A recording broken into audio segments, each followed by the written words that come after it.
Vendredi 13.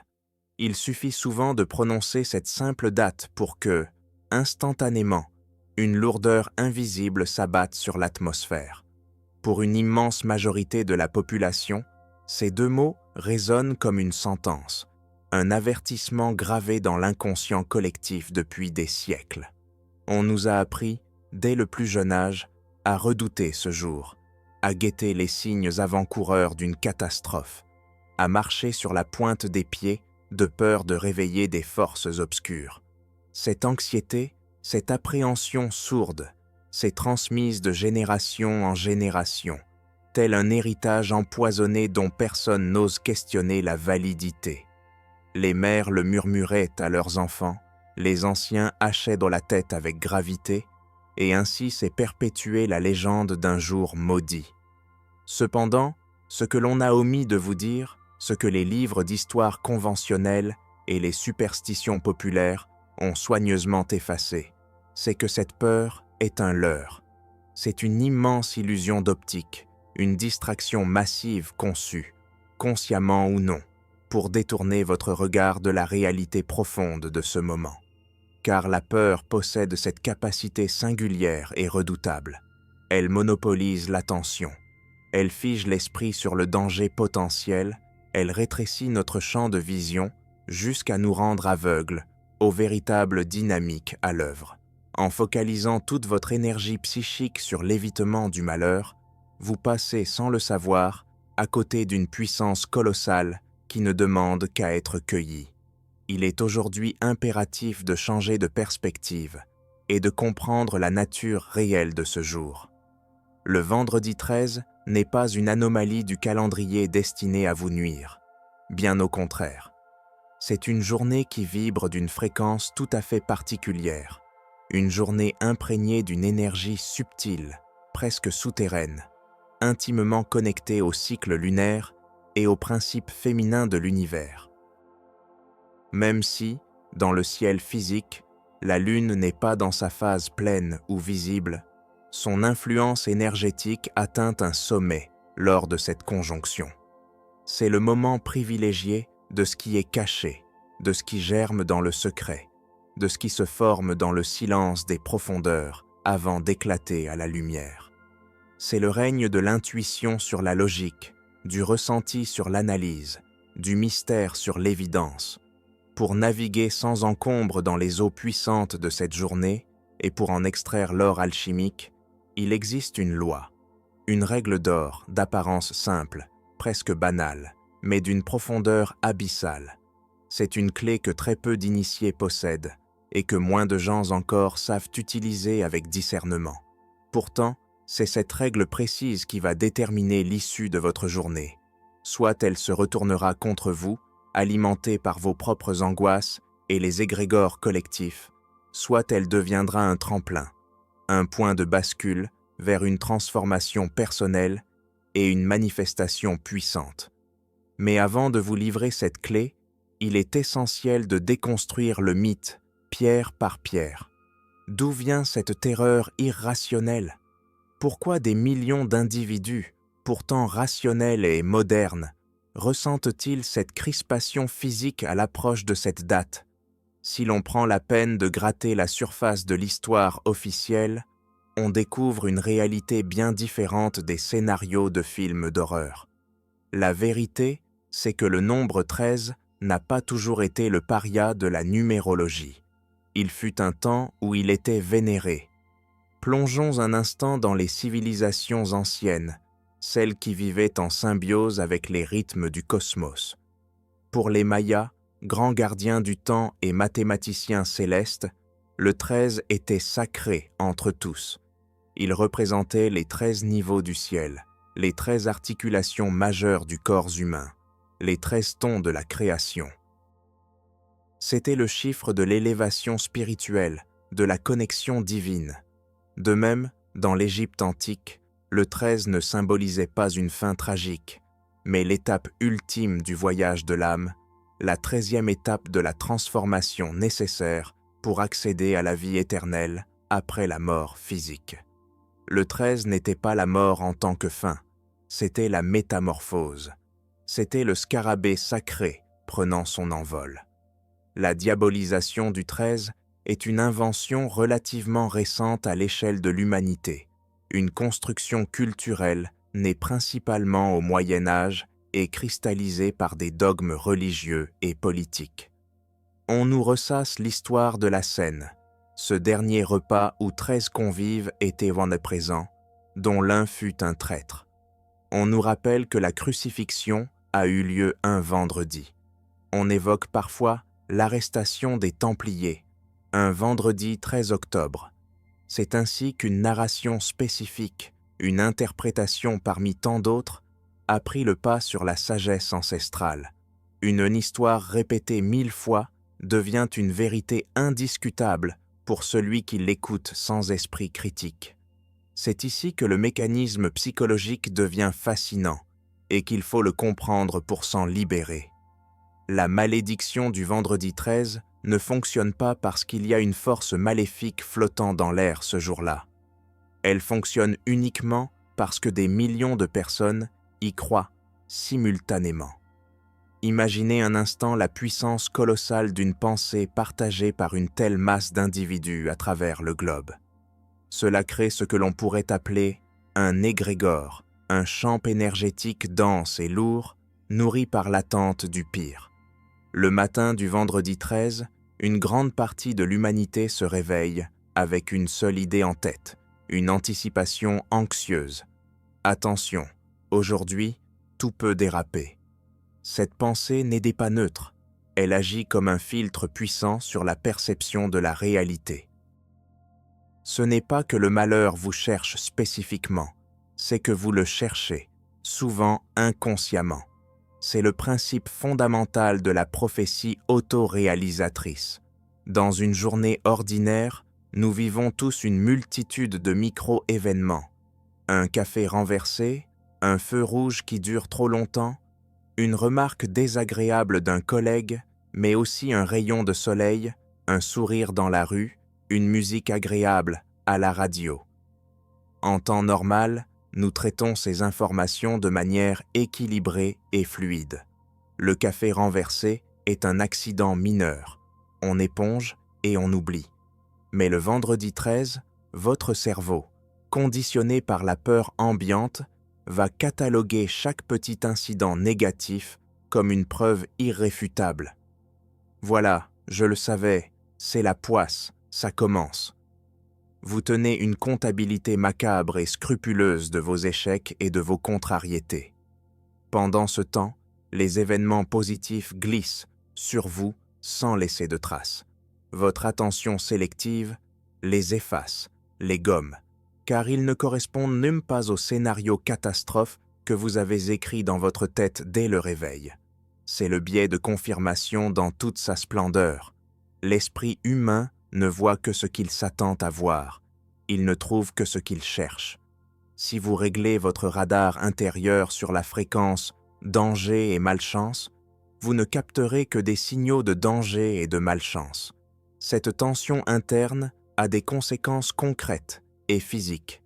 Parce que vous êtes nerveux, vos gestes sont moins précis, plus saccadés, et c'est pour cela que vous renversez ce café. Parce que vous êtes sur la défensive, vous interprétez mal une parole anodine et déclenchez un conflit inutile. Parce que vous êtes focalisé sur la perte, vous ne voyez pas l'opportunité qui passe juste devant vous. Et le soir venu, épuisé, vous validez votre croyance limitante. Quelle journée horrible, vivement demain. Mais le jour n'y est pour rien. C'est votre propre énergie, détournée par la peur, qui a sculpté cette réalité désagréable. Maintenant, respirez profondément, car il y a une excellente nouvelle cachée derrière ce mécanisme implacable. Si votre esprit a le pouvoir de générer du négatif par la simple force de l'attente et de la focalisation, il possède, par symétrie parfaite, le pouvoir inverse.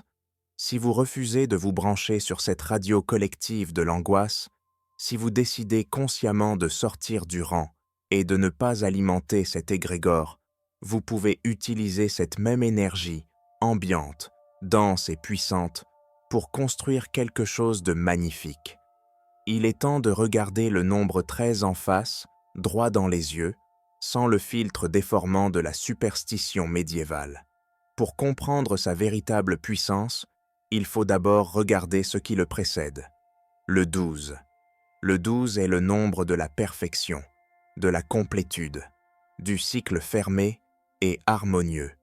12 mois dans l'année, 12 heures sur le cadran, 12 signes du zodiaque, 12 apôtres, 12 tribus d'Israël, 12 dieux de l'Olympe.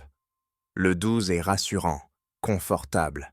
C'est une structure stable, un cercle parfait où chaque chose est à sa place, où l'ordre règne en maître. C'est le système établi, prévisible et sécurisant. Mais le 13 est le grain de sable divin qui vient gripper la machine parfaite pour l'obliger à évoluer. Le 13 est le pas de côté, l'élément hors cadre. C'est ce qui se passe quand le cycle est fini, mais que le nouveau n'a pas encore commencé.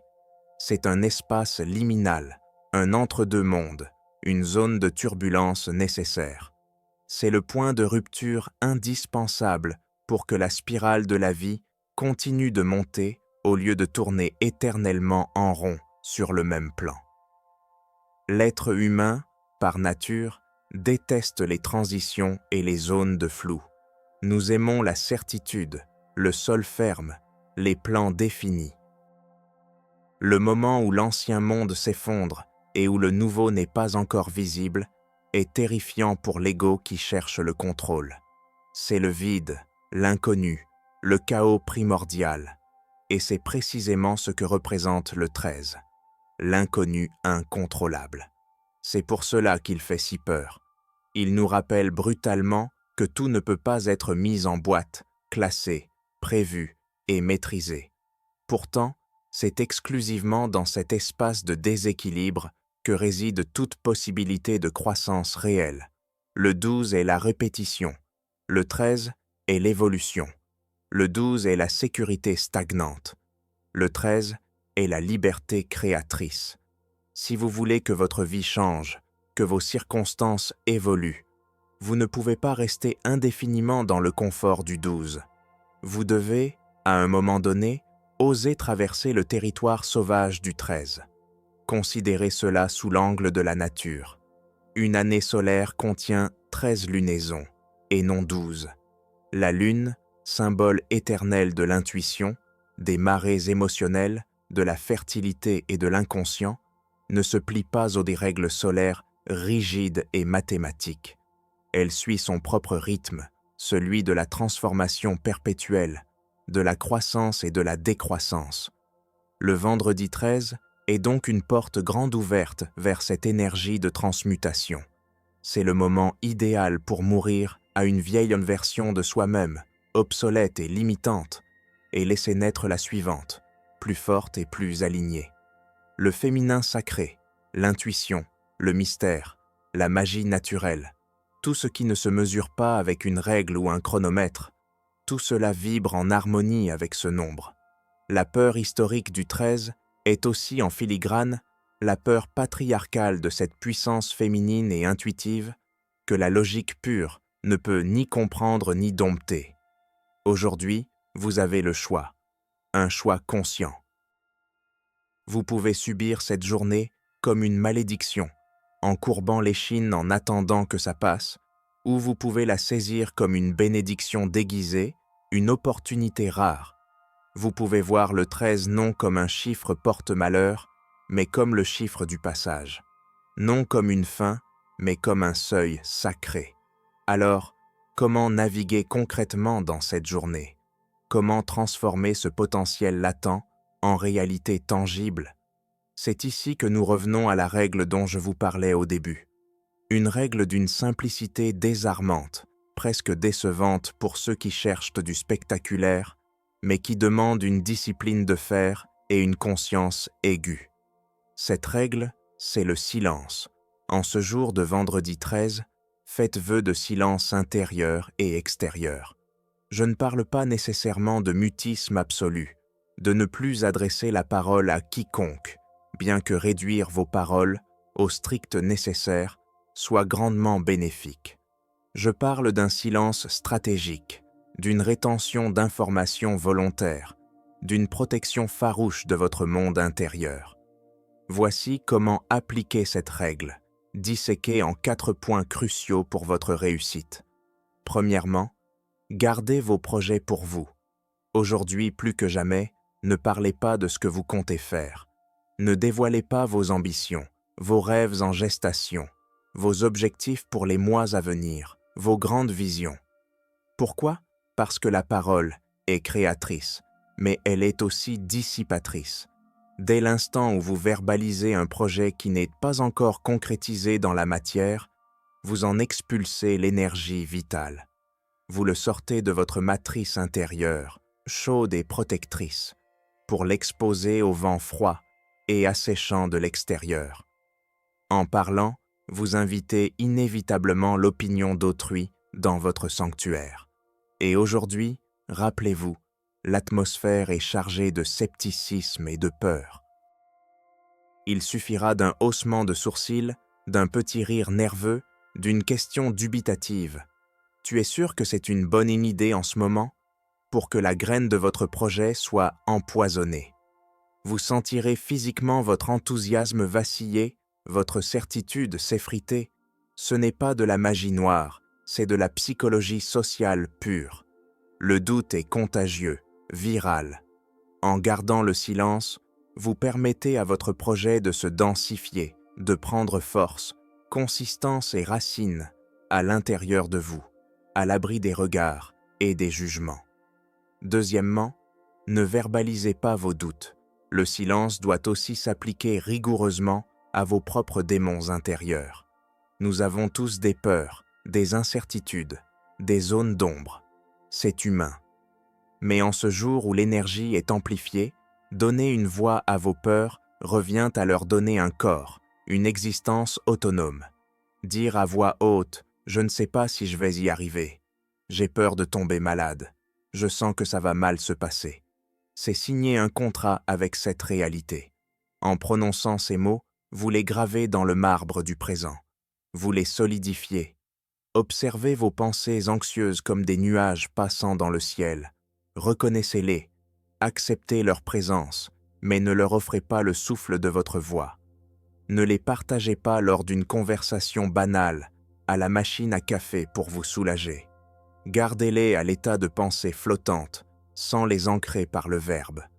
Souvent, une peur non dite finit par se dissoudre d'elle-même, faute de carburant, alors qu'une peur partagée se nourrit de l'inquiétude de l'autre et grandit jusqu'à devenir monstrueuse.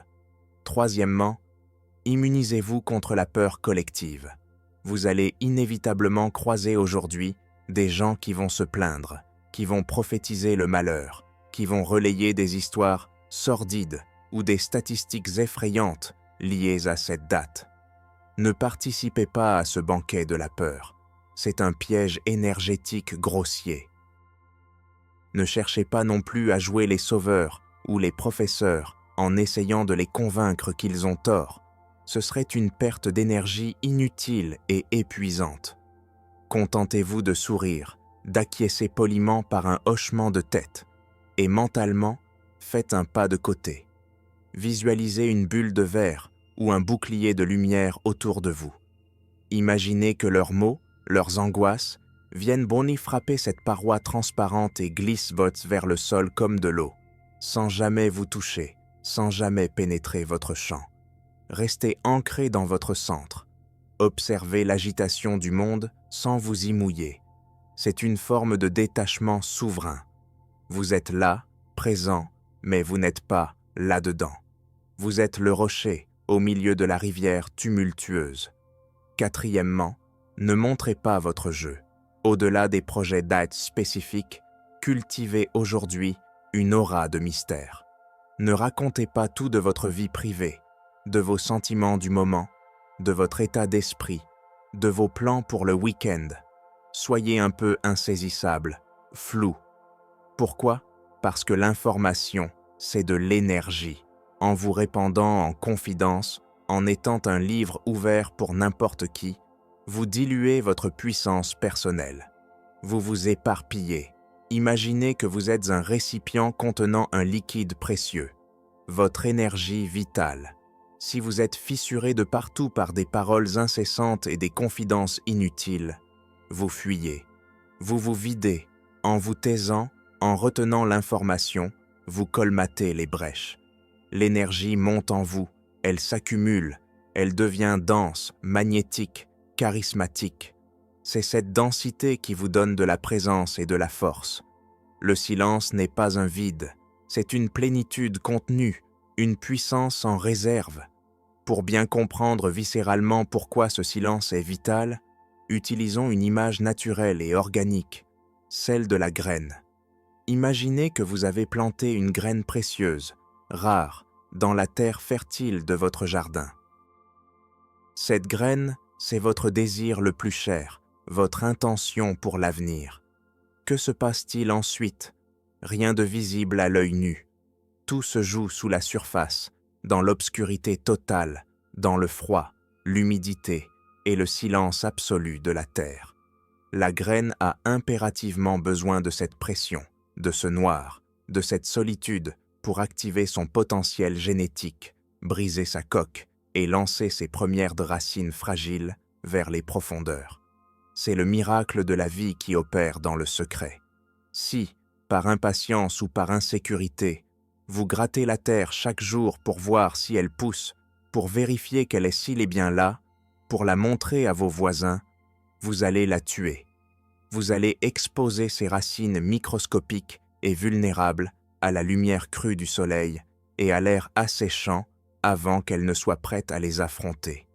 Elle va se dessécher et mourir. Parler de vos projets trop tôt, c'est exactement cela. C'est déterrer la graine.